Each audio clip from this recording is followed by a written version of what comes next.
Dear friends, நேற்றைய தினம் IPL தொடரின் இறுதிப் போட்டி இடம்பெற்றிருந்தது. பெரிதும் எதிர்பார்க்கப்பட்ட இந்த போட்டி ரசிகர்களிடையே பலத்த ஒரு ஏமாற்றத்தை ஏற்படுத்தியிருந்தது. முதலில் துடுப்படுத்தாடிய குஜராத் டைட்டன்ஸ் அணி 155 ஓட்டங்கள் 20 ஓவர்கள் நிறைவில் 8 விக்கெட்டுகளை இழந்து பெற்றிருந்தது. பெரிதும் எதிர்பார்க்கப்பட்ட சாய் சுதர்சனோ, சுப்மான் கில்லோ மிகவும் சொற்ப ரன்களில் ஆட்டமிழந்திருந்தார்கள். அந்த அணியின் நம்பிக்கை நட்சத்திரமாக வாஷிங்டன் சுந்தர் மட்டுமே திகழ்ந்திருந்தார். 50 ஓட்டங்களை பெற்றுக் கொடுத்திருந்தார் அந்த அணிக்காக. அதே சமயம் பெங்களூர் ராயல் சேலஞ்சர்ஸ் அணியினுடைய பந்து வீச்சாளரும் மிகச் சிறப்பாக பந்து வீசியிருந்தார்கள். புவனேஷ் குமார் 2 விக்கெட்டுகள், ஜோஸ் ஹேசல்வுட் 2 விக்கெட்டுகள் மற்றும் சலாம் 3 விக்கெட்டுகளை கைப்பற்றியிருந்தார்கள். இந்த ஓட்ட எண்ணிக்கையினை எதிர்த்து துடுப்படுத்தாடியிருந்த பெங்களூர் ராயல் சேலஞ்சர்ஸ் அணி 18 ஓவர்கள் நிறைவில் 161 ஓட்டங்கள் 5 விக்கெட்டுகள் இழப்பிற்கு இலகுவாக வெற்றியினை பெற்றிருந்தது. ஆரம்ப துடுப்பாட்ட வீரராக களமிறங்கிய வெங்கடேஷ் ஐயர் 32 ஓட்டங்களை பெற்றுக் கொடுத்திருந்தார் 16 பந்துகளில். விராட் கோலி இன்றும் மிகப்பெரிய ஒரு கதாநாயகனாக போற்றப்படுகின்றார். காரணம் என்னவென்று கேட்டால், எந்த ஒரு சேசிங் இலக்கையும் மிகவும் இலகுவாக விரட்டக்கூடியவர், நம்பிக்கையுடன் விரட்டக்கூடியவர் விராட் கோலி என்று பெயர் பெற்றவர் அவர். இந்த ஆட்டத்திலும் கடைசி வரை நம்பிக்கை நட்சத்திரமாக திகழ்ந்தார். 75 ஓட்டங்களை பெற்றுக் கொடுத்திருந்தார் 42 பந்துகளில். பந்து வீச்சாளர்களை பொறுத்தளவு குஜராத் டைட்டன்ஸில் பெரிதாக யாரும் ஜொலிக்கவில்லை. முகமது சிராஜ் ஒரு விக்கெட்டையும், கேசி ரபாடா ஒரு விக்கெட்டுகளையும் பெற்றுக் கொடுத்திருந்தார்கள்.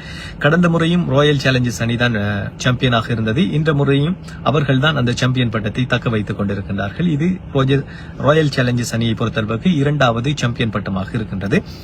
அதே சமயம் லீடிங் ரன் ஸ்கோர் யார் என்று பார்ப்பதாக இருந்தால் வைபவ் சூரியவன்சி தான் அதை தக்க வைத்திருக்கின்றார். 776 ஓட்டங்களை பெற்றிருந்தார்.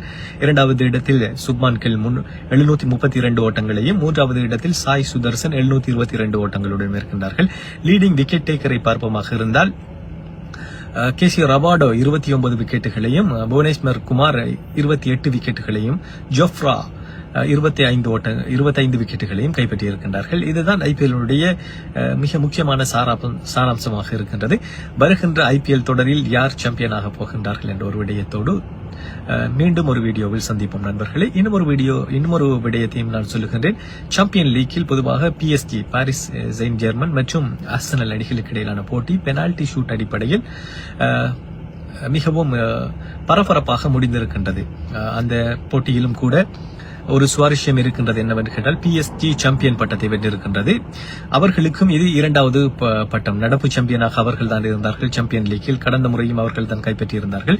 இந்த முறையும் அவர்கள் தான் கைப்பற்றியிருக்கின்றார்கள். உண்மையிலேயே ஐபிஎல் மற்றும் சாம்பியன் லீக் இந்த இரண்டுக்கும் இடையிலே இருக்கக்கூடிய ஒரு ஒற்றுமை என்னவென்று கேட்டால், இரண்டிலுமே இருக்கக்கூடிய சுவாரஸ்யம் என்னவென்று கேட்டால், 2 போட்டிகளிலுமே கடந்த முறை யார் சாம்பியனாகி இருக்கின்றார்களோ அவர்கள் தான் இந்த முறையும் நடப்பு சாம்பியனாக மாறியிருக்கின்றார்கள். உண்மையிலேயே ஒரு சிறந்த ஒரு சுவாரஸ்யத்தை வழங்கி சென்றிருந்தது சாம்பியன் லீக். ஐபிஎல் எதுவித ஆரவாரமும் இன்றி முடிவடைந்திருக்கின்றது. தொடர் வீடியோக்களுக்கு பேஜை ஃபாலோ பண்ணுங்க. மீண்டும் ஒரு வீடியோவில் சந்திப்போம்.